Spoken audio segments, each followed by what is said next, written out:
Bueno, vamos a comenzar nuestro estudio en esta tarde. Damos gracias a Dios como siempre por cada oportunidad que el Señor nos permite. Estamos estudiando el libro del profeta Ezequiel. Corresponde hoy los capítulos 6 y 7, son los capítulos que vamos a estar tratando de cubrir. Ezequiel, capítulo 6 y capítulo 7. Vamos a orar para poder comenzar. Amado Dios, te damos gracias como siempre por cada oportunidad que tú nos brindas de poder, Padre Santo, Señor, reunirnos para estudiar tu bendita palabra, tu eterno consejo. Te pedimos con todo espíritu de humildad y de mansedumbre, Señor, que tengas a bien hablar a nuestra mente, a nuestro corazón, que tu amado Espíritu Santo nos guíe a toda verdad y a toda justicia, dándonos ojos para ver, oídos para escuchar, y sobre todo un corazón bien dispuesto para obedecer tu eterno consejo. Damos gracias como siempre, Padre Santo, creyendo que tu palabra habrá de ser de edificación. Y también oramos, Padre Santo, para que la misma pueda ser instrumental en la salvación de aquellos que conforme a tu decreto eterno han de proceder al verdadero arrepentimiento y a la fe en Jesucristo para salvación, en quien damos gracias. Amén y amén. Bueno, abrimos nuestras Biblias en Ezequiel capítulo 6 y el capítulo 7. Vamos solo a tomar parte de lo que estuvimos dando en el estudio pasado. Vimos como en el capítulo 4 Dios llama al profeta Ezequiel a que haga una maqueta de la ciudad de Jerusalén que va a ser invadida. Esa invasión por parte del imperio babilónico que ya había llevado ciertas incursiones en el área de Jerusalén terminaría con la destrucción, la desolación de la ciudad y la destrucción del templo, lo que sucedió en el año 586. Dios le da una serie de detalles de cómo hasta debía dormir, qué debía hacer, y todo aquello tenía el propósito de mostrarle al pueblo que algo terrible se acercaba a la ira de Dios. Algo de lo que no se habla, hablamos del carácter de Dios en términos de Él es omnipotente, Él es omnipresente, Él es omnisapiente, cualquier atributo de la deidad que nos pueda favorecer, pero aquellas áreas de la deidad que puedan confrontarnos con nuestro pecado, nuestra situación, de esas muy pocas veces hablamos. Y la Biblia dice que Dios ejecuta su ira sobre los pecadores, y eso es lo que estamos viendo. En el capítulo 5 vimos cómo al profeta se le manda afeitarse su cabeza y su barba, debía dividir aún los cabellos, iba con cada tercera parte, iba a hacer algo y representaba como unos iban a morir a fuego, otros iban a morir a espada y otros serían esparcidos.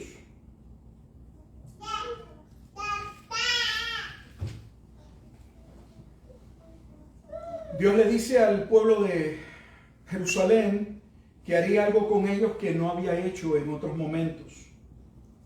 Y da las razones en el capítulo 5, versículos 9 en adelante, dice: y haré en ti lo que nunca hice ni jamás haré, cosa semejante, a causa de todas tus abominaciones.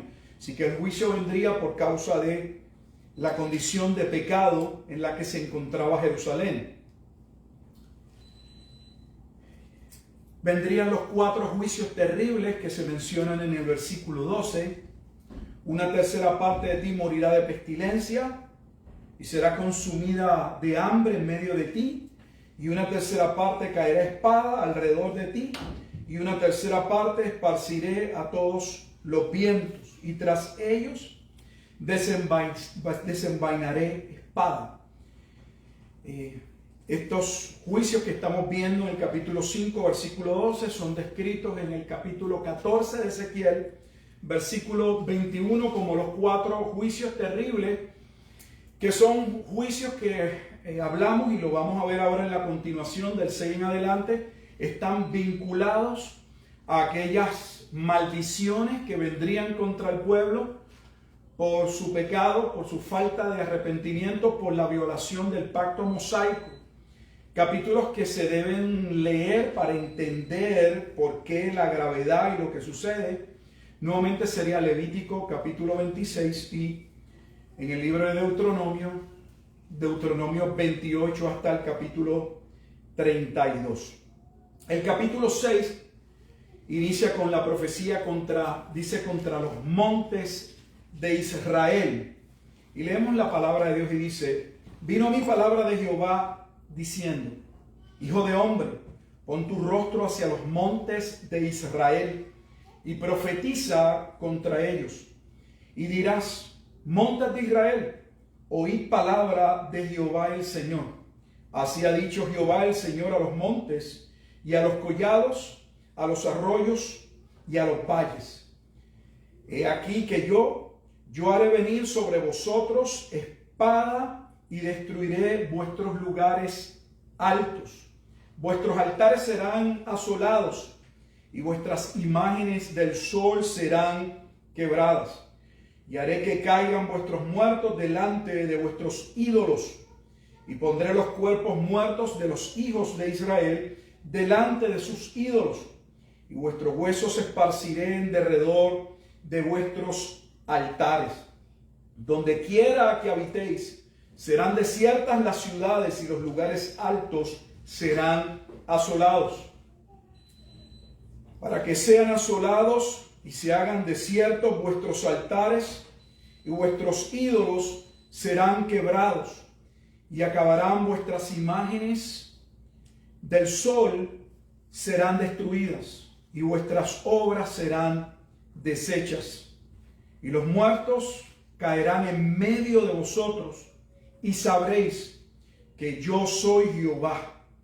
Mas dejaré un resto, de modo que tengáis entre las naciones algunos que escapen de la espada, cuando seáis esparcidos por las tierras. Así que esto es un breve resumen de este capítulo 6 de lo que ocurriría, la destrucción de la ciudad de Jerusalén y la destrucción del templo.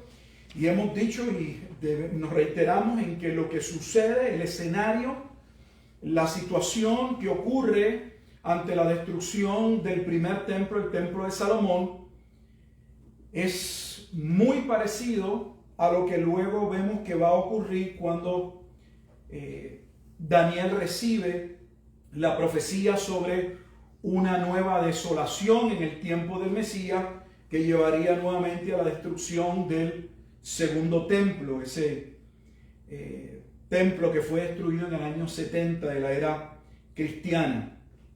¿Por qué razón?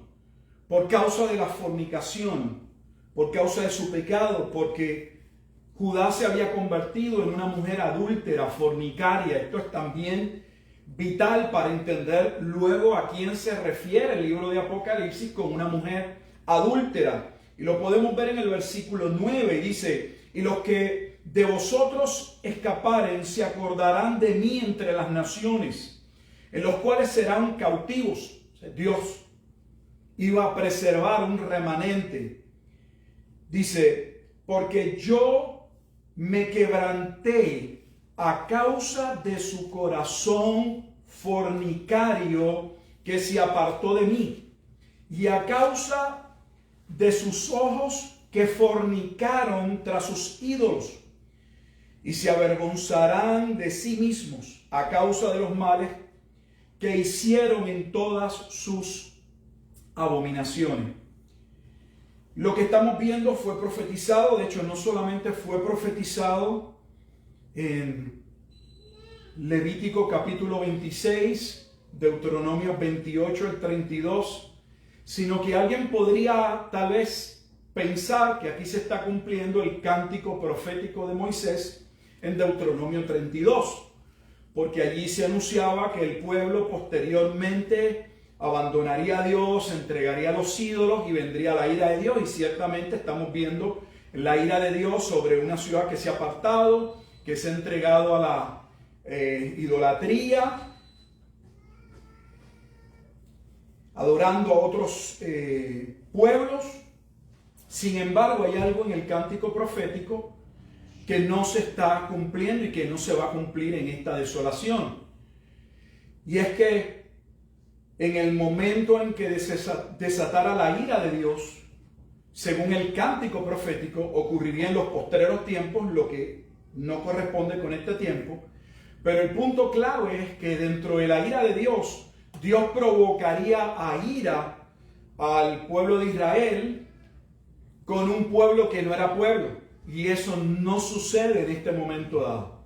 Si estamos viendo un juicio, si estamos viendo desolación, el escenario básicamente es el mismo, pero este no es el momento que señaló Moisés en Deuteronomio capítulo 31, que ocurriría en los postreros tiempos y que en el capítulo 32 traería la salvación de los gentiles. En la primera desolación, que termina con la destrucción del templo en el año 586, no hubo ningún evento en el que el mensaje de Dios llegara para salvación a los gentiles. Así que este no es el momento en que se cumple.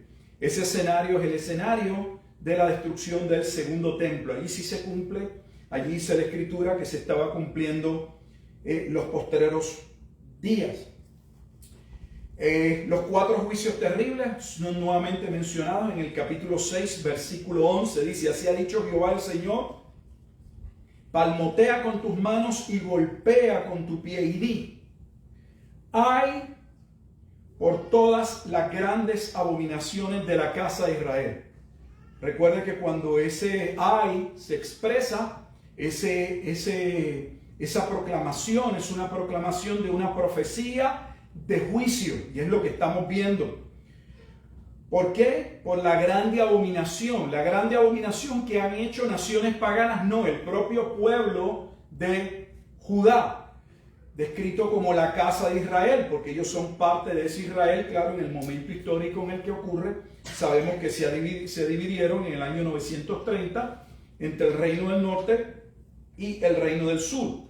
Y se menciona porque con espada y con hambre y con pestilencia caerán. Así que estos capítulos son sumamente duros, pero vamos a ver cuando lleguemos, que no vamos a verlo hoy, cuando entremos a los capítulos 8 en adelante, veremos qué tipo de abominaciones y qué nivel de idolatría había permeado en la religión de Judá, en su manera de adoración. Ya llegaremos allí. Versículo 12 al final dice: así cumpliré en ellos mi enojo. Así que lo que viene es la ira de Dios. Entramos al capítulo 7, y en el capítulo 7 voy a leer los primeros versículos para ponernos en contexto, y va a hablar del fin. Solo que observe aquí que el fin que se va a hablar no es el fin del mundo. Se usa la palabra fin con relación al juicio que va a haber, pero no es el fin del mundo.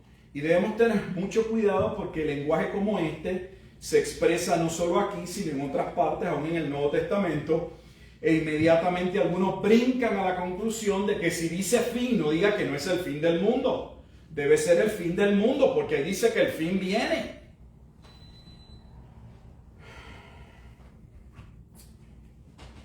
Inicio la lectura, por favor, la puerta. Vino a mí palabra de Jehová diciendo: tú, hijo de hombre, así ha dicho Jehová el Señor a la tierra de Israel: el fin viene sobre los 4 extremos de la tierra. Ahora será el fin sobre ti, y enviaré sobre ti mi furor, y te castigaré según tus caminos, y pondré sobre ti todas tus abominaciones. Y mi ojo no te perdonará, ni tendré misericordia. Antes pondré sobre ti tus caminos, y en medio de ti estarán tus abominaciones, y sabréis que yo soy Jehová. Así ha dicho Jehová el Señor: un mal, he aquí que viene un mal, viene el fin, el fin viene, se ha despertado contra ti. He aquí que viene, la mañana viene para ti, oh morador de la tierra. Este es un término que se usa una y otra vez en el libro de Apocalipsis para referirse a aquellos que iban a ser destruidos. Se habla de los moradores de la tierra. Ese término viene del Antiguo Testamento y se refería a los moradores de Jerusalén. El tiempo viene, cercano está el día. ¿Por qué el fin viene y por qué una y otra vez está ahí? Porque cuando Ezequiel recibe la promesa, solo estaba a unos años de la destrucción del templo. Recordemos que Ezequiel forma parte del segundo grupo de deportados. El primero va cerca del año 606, 605. El segundo grupo en el 597, algunos lo ubican en 96. Y 597 y finalmente en el 586. Así que Ezequiel es parte de esa segunda deportación y el templo sería destruido nuevamente año 586 antes de Cristo. Es día de tumulto, no de alegría, sobre los montes. ¿Quiénes son estos montes? Porque desde que inicia con una profecía sobre los montes. Hay personas que dicen que hay quienes creen que la relación a los montes tiene que ver con la ubicación de la extensión de Jerusalén, que está ubicada cerca de algunos montes. Algunos dicen que son 7 montes. No voy a entrar a eso. La realidad es que el pasaje sí nos dice quiénes son estos montes. En el capítulo 7, voy a adelantar el versículo 26 y 27. Esos montes representan al liderato, representan a aquellos que estaban en posiciones de velar sobre el pueblo. De la misma manera que cuando estuvimos en Jeremías, se habla de la profecía o el juicio contra los pastores, y los pastores en aquel momento dado eran aquellos que estaban en posiciones delante de Dios de cuidar del remanente del pueblo. Así estos montes, y mire cómo los describe, quiénes son. Versículos 26 y 27, Ezequiel 7, 26 y 27, dice: quebrantamiento vendrá sobre quebrantamiento, y habrá rumor sobre rumor. Buscarán respuesta del profeta. O sea que mientras estamos bien, no nos interesa escuchar la palabra de Dios. No es importante, no es relevante, me puede entrar por el oído y ahorita olvidarme, no hay problema. Pero cuando estamos en problema, entonces queremos voz de profeta. No nos damos cuenta que poder recibir la palabra de Dios es una bendición de parte de Dios. Uno de los juicios, entonces, cuando lo estamos viendo, uno de los juicios divinos sobre un pueblo, sobre una nación, es no tener la palabra de Dios. Quien tiene la palabra de Dios está siendo bendecido por Dios. Y lamentablemente eso algunas iglesias ni lo entienden.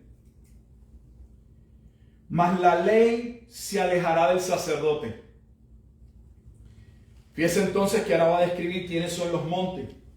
Se refiere al profeta, al sacerdote, a los ancianos.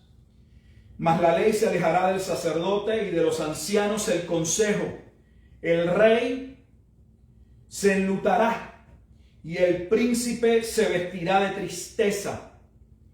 Y las manos del pueblo de la tierra temblarán. Según su camino haré con ellos. Si creemos que podemos engañar a Dios, no podemos engañar a Dios. Jesús sabía muy bien en su tiempo quiénes eran sepulcros blanqueados. Y así hay mucha gente que son sepulcros blanqueados. Usted lo ve y dan la apariencia de cristianos y usted los escucha y parece que el vocabulario es cristiano, pero cuando mira su estilo de vida, sus acciones, sus ideas, sus metas, sus sueños, sus anhelos, que ven, que consideran importante, con quién se relacionan, en qué emplean su dinero, usted va a ver que Dios no está en nada. No está. Según su camino haré con ellos, y con los juicios de ellos los juzgaré. O sea que no es que Dios trae un juicio y su ira por traer su ira, no. Yo voy entonces a permitir que sus propios caminos los alcancen. Eso es lo que está diciendo. Que las consecuencias de tus malas decisiones vengan sobre ti. No es que Dios está trayendo un mal meramente. No, lo que Dios está diciendo es, tú no te has dado cuenta que mientras vivías confiada o en paz era porque yo te protegía. Porque yo no permitía que otros pueblos, otras naciones vinieran para atentar contra ti. Pero no. Ahora le dice, yo voy a quitar mi mano, ahora yo voy a esconder mi rostro y vas a ver lo que significa vivir sin mí.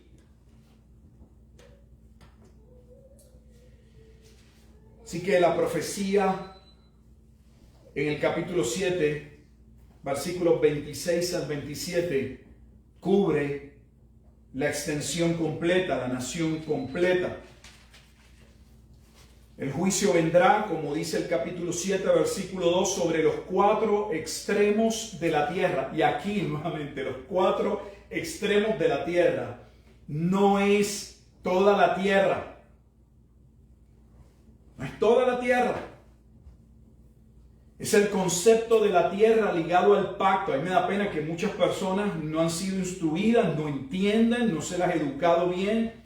Hay un concepto de tierra particular en las promesas a Israel. ¿Por qué? Porque cuando Dios llama a Abraham, como parte de lo que Dios le dice es que Él le va a dar, lo va a llevar a una nueva tierra, a la Canaán, Palestina. Si hay una promesa de un lugar, de una tierra de reposo que representaría el reposo realmente que vendría cuando llegase Cristo. Cristo es el verdadero reposo en Hebreos capítulo 4.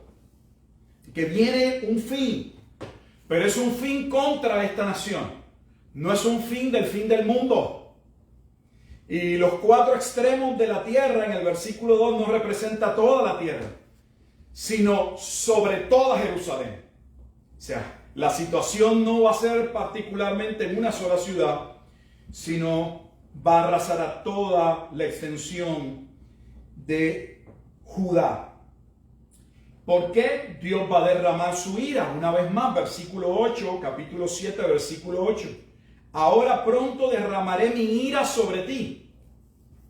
Según Dios derrama su bendición y habla la escritura de su bendición y probadme en esto y haré que llueva y vuestros frutos dará y el ganado aumentará. Según hay un lenguaje de bendición, hay un lenguaje de maldición. Pronto derramaré mi ira sobre ti. ¿Podría Dios derramar la ira en aquel momento sobre todos? Seguro que sí, todos son pecadores y todos merecemos la muerte.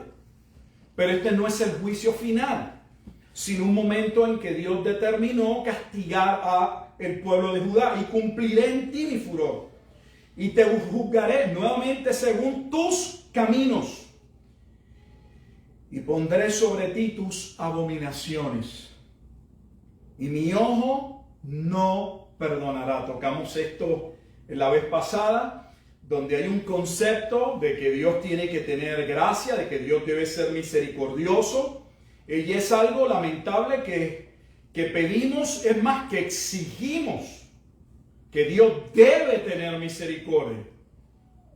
Porque un Dios sin misericordia, hay un sector aún dentro de la iglesia que no está dispuesto a aceptar.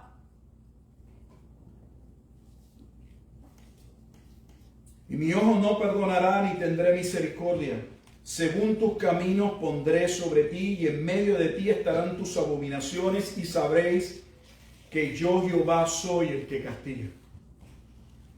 Aquí hay un evento parecido, claro, el que voy a mencionar se dio a un nivel personal, familiar, pequeño, pero fue el momento en que la ira de Dios se desata sobre los hijos de Aarón, por mencionar un ejemplo en la Escritura.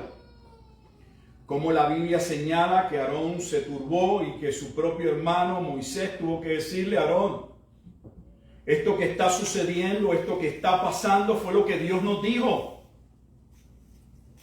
Que Él debía ser hallado santo en aquellos que Él santificó.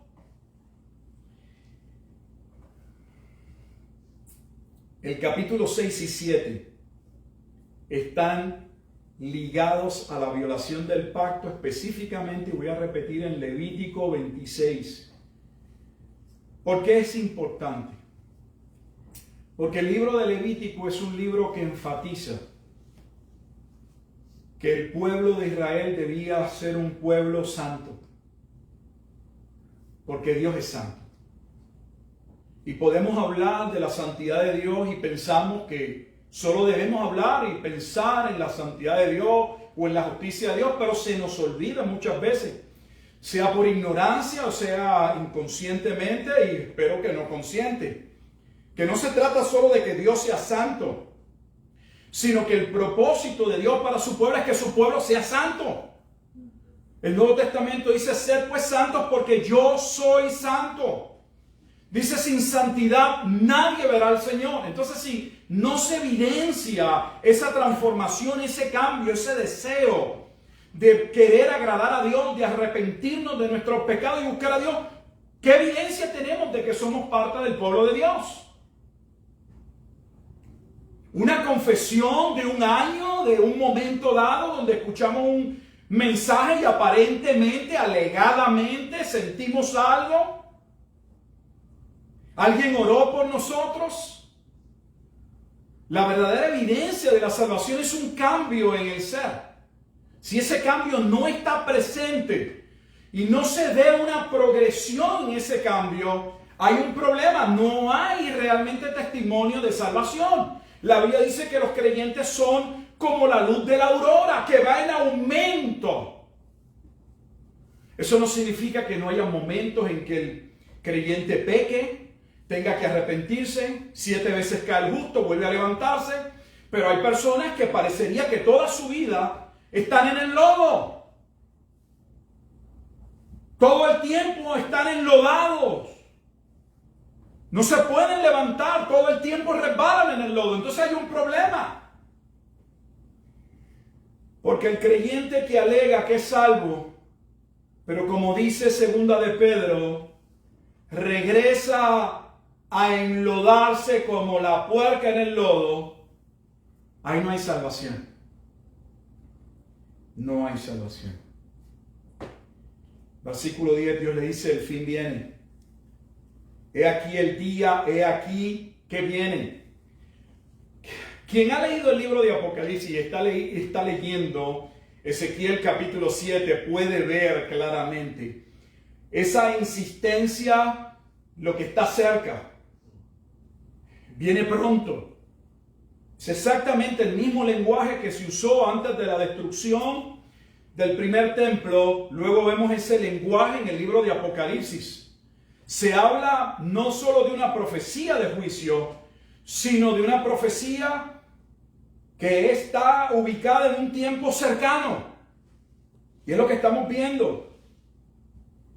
Mire el versículo 12, el tiempo ha venido, se acercó el día. ¿Por qué se menciona esto una y otra vez? Permítame dejarle saber que no solo se hace para mostrar la cercanía del juicio, sino para Dios dejar constancia de que Él ha venido hablando y hablando y hablando y hablando y hablando y no habéis oído. Lo que Dios está expresando hace tiempo, debiste haberte arrepentido. Te he dado el tiempo suficiente para que entres en arrepentimiento. Pero ya que no hay arrepentimiento, entonces Dios le dice: ya lo que he decretado, lo que he declarado, va a venir y nada lo cambiará. El tiempo ha venido, versículo 12, se acercó el día. El que compra no se alegra, y el que vende no llore, porque la ira está sobre toda la multitud. Esto parece parte del lenguaje de Mateo 24. El que esté en el campo no regrese a la ciudad, porque el que vende no volverá a lo vendido, aunque queden vivos, porque la visión sobre toda la multitud no se revocará. O sea, Dios le dice, se acabó.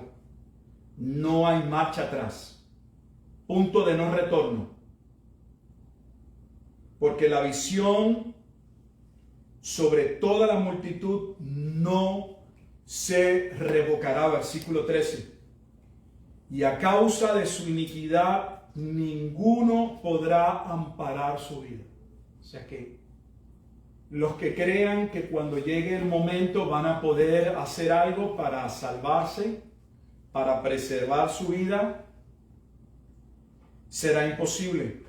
Tocarán trompeta, versículo 14, y prepararán todas las cosas y no habrá quien vaya a la batalla.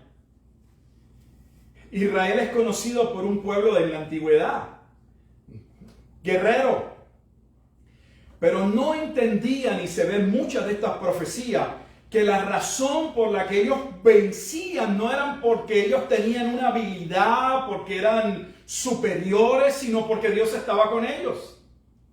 Esa es la razón que se da entre por qué había el cántico Saúl mató sus miles, pero David sus 10,000. ¿Por qué? Para indicar que Dios estaba con David.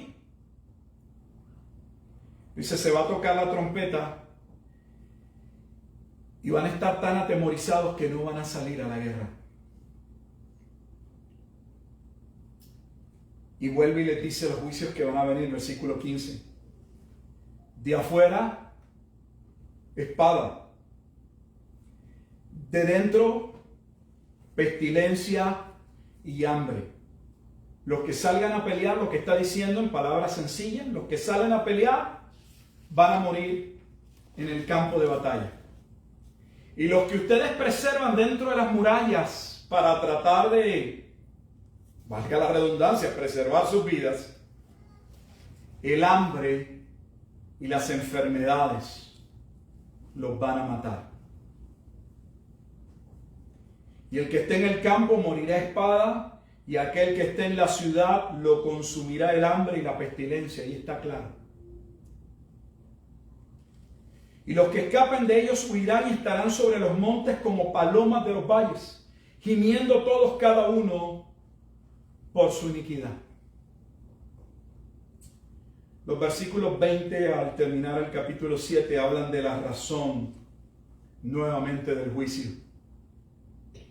Porque si va viendo, se repite básicamente lo mismo. Esto es lo que va a suceder, esto es lo que va a pasar, y se van dando las razones. En el capítulo 6, el enfoque primario de las razones: tienes un corazón, tienes ojos fornicarios, eres una adúltera y vas a ser juzgada por ser adúltera. ¿En qué? ¿Cómo se señala el adulterio en el capítulo 6? Especialmente por todos los ídolos. Y la relación de los montes y los collados, porque en esos lugares específicamente el pueblo tendía a colocar esas imágenes que adoraba. Dios está diciendo, todas esas imágenes que has colocado en todos esos lugares altos, todos esos lugares altos serán derribados. Representa por un lado al liderato, pero representa también las imágenes que serían destruidas. Esos dioses no podrían realmente ayudarlos, porque no eran dioses. No en vano alguien ha dicho que el corazón del hombre es una fábrica de ídolos. Es triste porque uno sale afuera. Si usted está en su casa y sale y contempla el cielo, sea de día, sea en la tarde, sea en la noche, usted puede ver la inmensidad y la grandeza de Dios en todo. En el sol, en la luna, en las estrellas, en las estaciones del año. Al mirar la cantidad de árboles, plantas, flores, la fauna,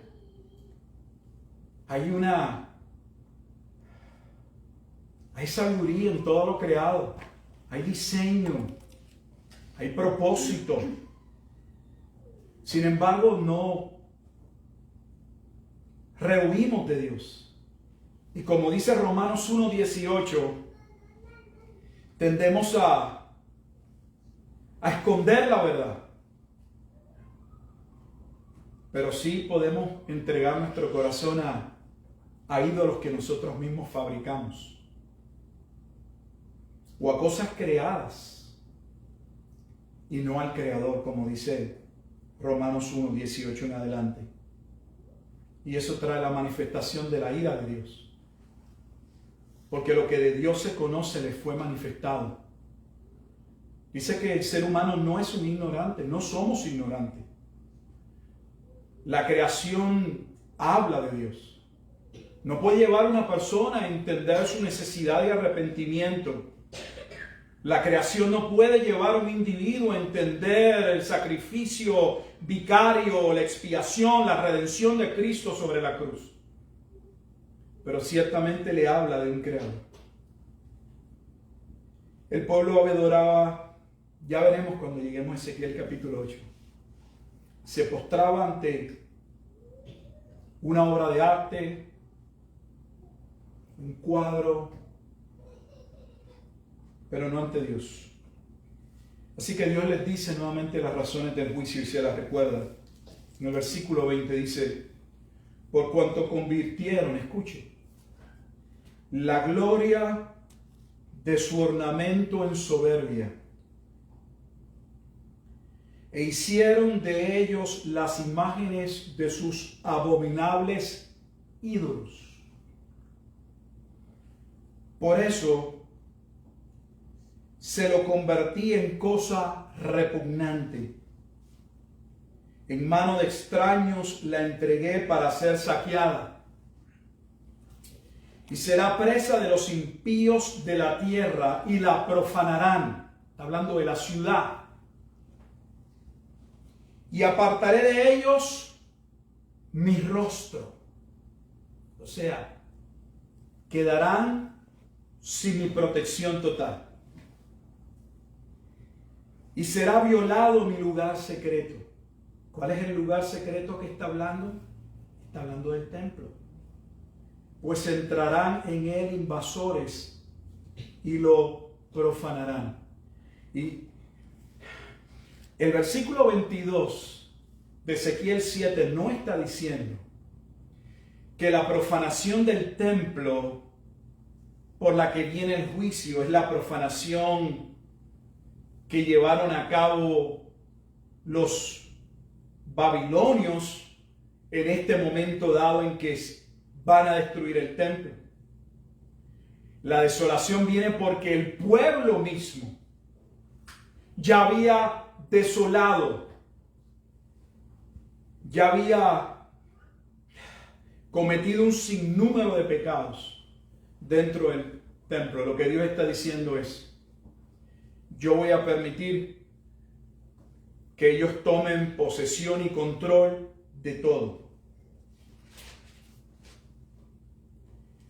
¿Por qué razón? Continúa el versículo 23, dice: haz una cadena, porque la tierra está llena de delitos de sangre. Y esos delitos de sangre van de todos lados, desde la corrupción que imperaba en la ciudad, los sacrificios que se llevaban a cabo no a Jehová, sino a otros ídolos, y los sacrificios aún de sus propios hijos, porque muchos de ellos sacrificaron sus hijos a Moloc o a Baal. La ciudad está llena de violencia. La ciudad está llena de violencia. Entonces, ¿cuál es la ciudad que va a ser destruida en Ezequiel 7?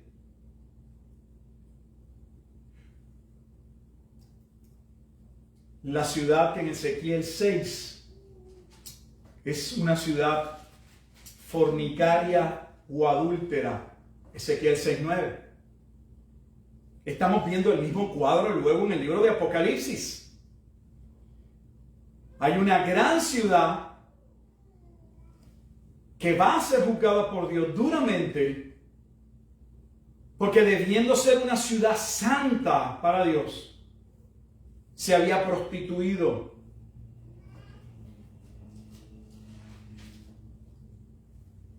Versículo 24, capítulo 7 dice: traeré por tanto los más perversos de las naciones. ¿Por qué habla de las naciones? Pastor, usted no está diciendo que lo que viene es el imperio babilónico, ¿sí? Pero el imperio babilónico no venía solo. Era un imperio precisamente porque había logrado expandir su territorio, había conquistado otras naciones.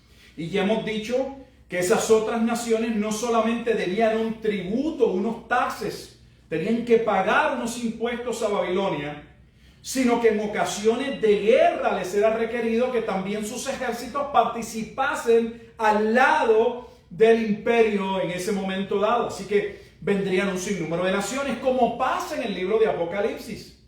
Solo que en el caso del libro de Apocalipsis, el imperio dominante es el imperio romano. Pero Roma no es quien único rodea la ciudad de Jerusalén en el año 66 al 70, sino los ejércitos vendrían de diferentes provincias de lo que constituía el imperio. Traeré, por tanto, los más perversos de las naciones, los cuales poseerán las casas de ellos, y haré cesar la soberbia de los poderosos. Y sus santuarios serán profanados. Destrucción viene, buscarán la paz y no habrá. Ezequiel capítulo 7, versículo 25 es la referencia de cuando digan paz, vendrá destrucción. Es exactamente lo mismo que vemos en el Nuevo Testamento. Cuando hablan de paz, va a venir juicio.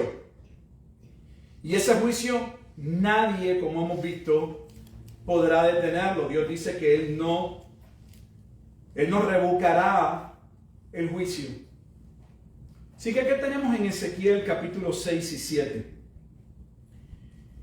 Antes de entrar al capítulo 8, tuve en mente, pensé que el estudio no sería tan largo y que podía cubrir el capítulo 8, pero iba a entrar al capítulo 8 y sabría con muy poco tiempo. Y tiene tanto contenido el capítulo 8 que creo que es necesario verlo aparte, y tal vez nos tome 1 o 2 estudios solo Ezequiel capítulo 8 y 9.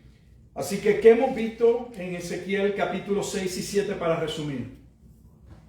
Dios le ha pedido a Ezequiel que haga una maqueta de adobe, de barro, de la ciudad de Jerusalén, porque la ciudad de Jerusalén será rodeada de ejércitos.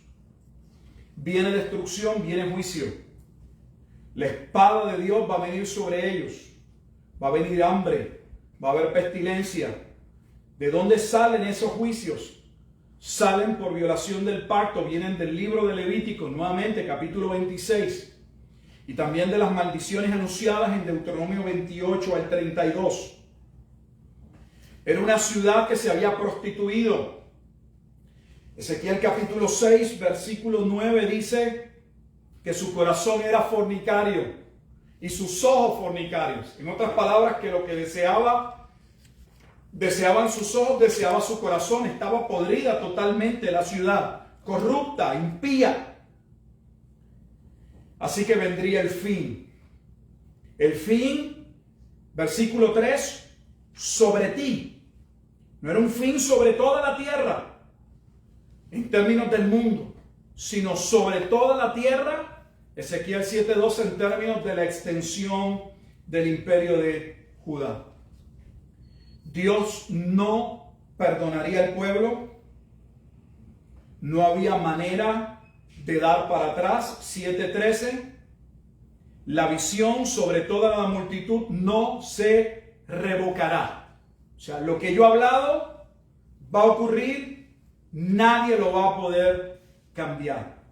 Los 4 juicios terribles, Ezequiel 7:15, vendrían, los cuales son llamados de esa manera en Ezequiel capítulo 14, versículo 21. La razón: la soberbia, la idolatría. La ciudad sería entregada en manos de impíos. Todo sería destruido, aún el templo. ¿Por qué?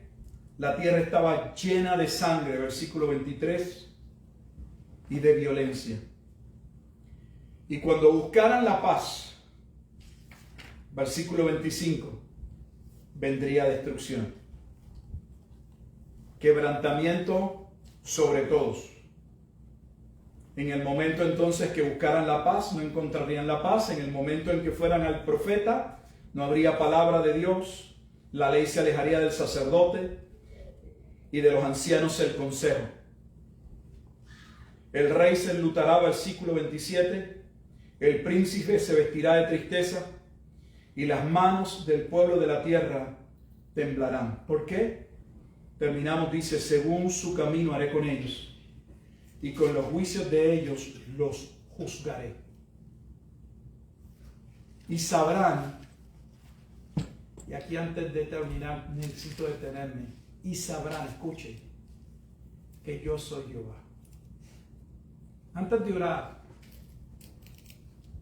note por favor, observe cómo finaliza Ezequiel 7. Y sabrán que yo soy Jehová. ¿Por qué dice y sabrán que yo soy Jehová? Nuestra mente tiende a pensar o a creer, o es lo que hemos escuchado, que Dios se debe dar a conocer, o Dios debe ser entendido por su misericordia, por su amor, por sus bendiciones. Pero lo que Ezequiel está diciendo es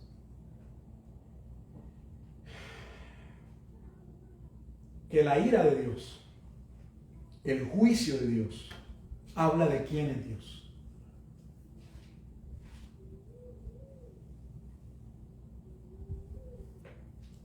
Si usted viera a un juez que todo el tiempo, alegadamente y aparentemente, tuviera misericordia de los criminales y los dejara libres en la comunidad, ¿sería ese un buen juez? ¿Y cómo podemos hablar o esperar que Dios sea un buen Dios y que el nombre de Dios merezca ser alabado, reconocido, exaltado, si es un Dios que establece ordenanzas, que decreta mandamientos y que no solamente no los lleva a cumplimiento, sino que permite la corrupción abiertamente y finalmente condona, perdona a todo el mundo? ¿Qué clase de Dios sería ese? Para algunos sería un Dios muy bueno, pero ese no es el Dios de la Biblia. El Dios de la Biblia es justo y ha de hacer justicia, y es santo y ha de santificarse. Si observan los capítulos 6 y 7, aunque el mensaje en un 90% es sobre el juicio que viene, el fin que viene, hay un mensaje de esperanza. Porque en medio de ese juicio desastroso que no hay nadie que lo pueda cambiar, Dios dice que va a tener misericordia de un remanente. Misericordia de un remanente. O sea que Dios es exaltado en los capítulos 6 y 7 por tener misericordia de un remanente, pero también es exaltado por llevar a cabo su juicio sobre una multitud que merece ser juzgada. Esta profecía sobre los montes, yo no voy a entrar, pero un detalle más antes de irnos, esta profecía que inicia en el capítulo 6 sobre los montes está ligada a Ezequiel 36, ya llegaremos ahí más adelante. Casi siempre tomamos la parte ya casi al final de Ezequiel 36, donde se habla de ¿qué? Del nuevo pacto. Es en el nuevo pacto en que ese remanente va a ser salvo. O sea que Ezequiel 36 es importante para entender cómo serán salvos, especialmente en los postreros días, el remanente que Dios va a preservar. Bueno, hasta hoy, este es lo que vamos a estar cubriendo.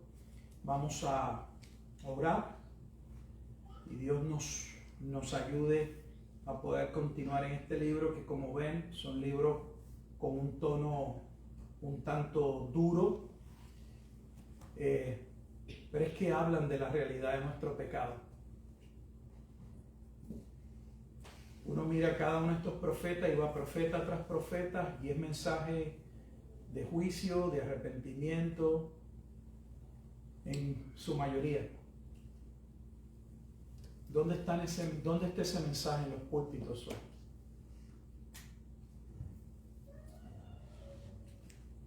Vamos a orar. Bendito Dios y Padre eterno, te damos gracias una vez más en esta tarde por este tiempo, este espacio, en el que tú, oh Dios, nos permites poder llevar a cabo nuestro estudio bíblico. Agradecidos, oh Dios, por tus múltiples bondades y misericordias para con nosotros. Agradecidos, oh Dios, de que cada uno de estos libros impacte nuestra vida, sacuda nuestra vida, nuestros pensamientos, lleve a cabo esa obra de santificación, lleven a cabo esa transformación de ese hombre que debe continuar hasta llegar a ser un hombre no solamente maduro, sino un hombre conforme a la imagen de Jesucristo, como es señalado en Romanos 8:29. Ayúdanos, Padre Santo, pues somos seres corruptos, débiles, impíos. Y si no es por tu misericordia, si no es por porque tú obras en el corazón, en los afectos, Señor, la realidad es que nos vemos representados, Señor, en el cuadro, no solamente aquí en el libro de Ezequiel, sino en muchos otros lugares. Pero también podemos ver, Señor, la realidad de la salvación. Pues la obra que tú has hecho también se demuestra en cómo nos resucitaste y transformaste nuestro corazón para que ya no continuemos siendo rebeldes contra ti. Ayúdanos, Señor, a amar tu palabra, que tu Espíritu Santo nos lleve a toda verdad, a toda justicia, que podamos gozarnos en la misma, que podamos ver en ella, oh Dios, no solamente el mensaje que trajo salvación un día a nuestra vida, sino la palabra que es luz, que es lámpara a nuestros pies, que continúa transformando nuestras mentes y salvándonos de malas decisiones en el camino. Pues ella, oh Dios, endereza nuestros pasos, nos corrige. Te damos gracias por la obra que lleva a cabo tu palabra en nosotros y por tu amado Espíritu Santo que continúe esa obra de santificación. Que a ti, oh Dios, sea la gloria y que a ti sea la honra y que tú puedas ser honrado y alabado no solamente por tus proezas, por tus milagros, por tus portentos, Señor, sino también podamos alabarte y darte gracias por tu justicia. Que podamos reconocer que tú debes ser también honrado en tus juicios. Que esos juicios hablan de tu carácter. Y que tu pueblo, al menos tu pueblo, Señor, pueda reconocerlo. Te damos gracias pues en Cristo Jesús, Señor nuestro. Amén.